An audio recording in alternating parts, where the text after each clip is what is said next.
Assalamualaikum warahmatullahi wabarakatuh. Saya Sintian Rahman dari Prodi Manajemen ingin menyampaikan materi tentang perilaku organisasi.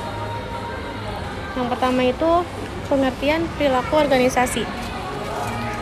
Secara konseptual, Robbins and Judge tahun 2013 memberikan pengertian terhadap perilaku organisasi sebagai suatu bidang studi yang menginvestigasi dampak individu, kelompok maupun struktur pada perilaku dalam organisasi dengan maksud mengaplikasikan pengetahuan tersebut guna memperbaiki efektivitas organisasi.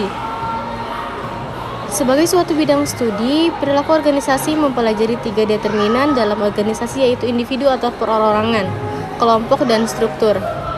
Perilaku organisasi menerapkan pengetahuan tentang perilaku yang dikaitkan dengan aktivitas kerja dan hasil kerja anggota organisasi. George and Jones tahun 2002 menyatakan perilaku organisasi adalah sebagai suatu studi tentang berbagai faktor yang mempengaruhi tindakan atau aksi individu dan kelompok dalam organisasi serta bagaimana organisasi mengelola lingkungannya.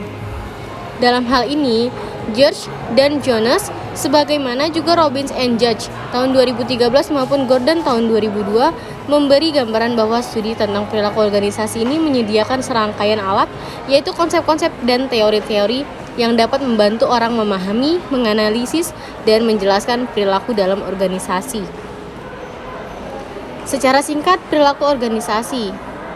MC Sands and Glenow tahun 2008 menyatakan ilmu perilaku organisasi pada suatu saat di masa lampau terperangkap pada suatu pendapat tentang prinsip yang bersifat universal yang dapat diterapkan pada semua organisasi. Bagi ilmuwan, prinsip yang bersifat universal dapat menyediakan suatu model yang dapat diterapkan pada semua situasi.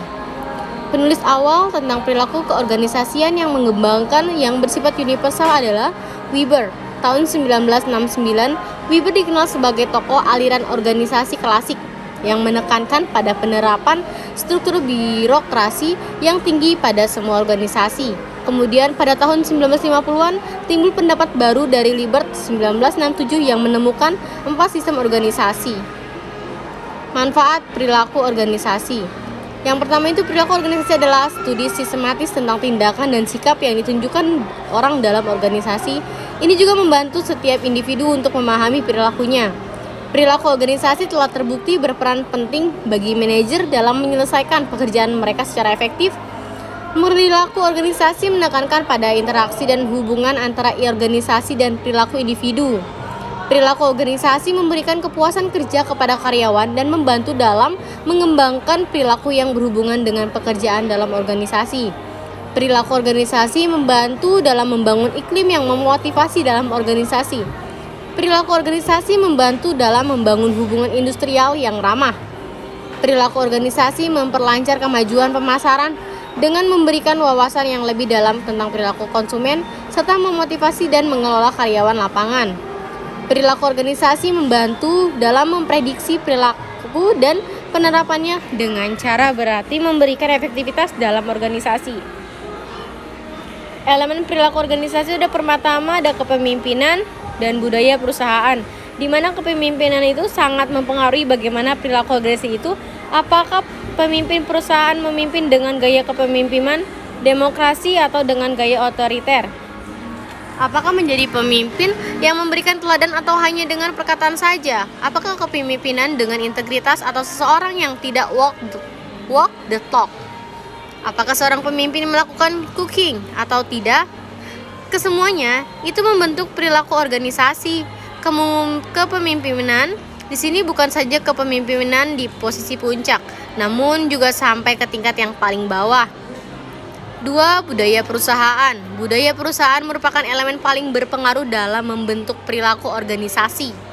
Turunnya visi dan misi perusahaan kepada nilai-nilai merupakan proses membentuknya budaya perusahaan. Nilai-nilai perusahaan yang diinginkan membuat seluruh perilaku organisasi mengikuti nilai-nilai tersebut. Tidak berhenti pada nilai-nilai, maka proses internalisasi perusahaan dilakukan dengan menurunkan nilai-nilai kepada standar perilaku.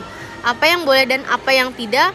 Bila sebuah organisasi atau perusahaan menerapkan budaya perusahaan dengan sungguh-sungguh, bisa dipastikan perilaku organisasi akan mengikuti budaya perusahaan. Hal ini tentu harus disertai dengan elemen kepemimpinan yang kuat di setiap lini perusahaan. Elemen perilaku organisasi, struktur organisasi.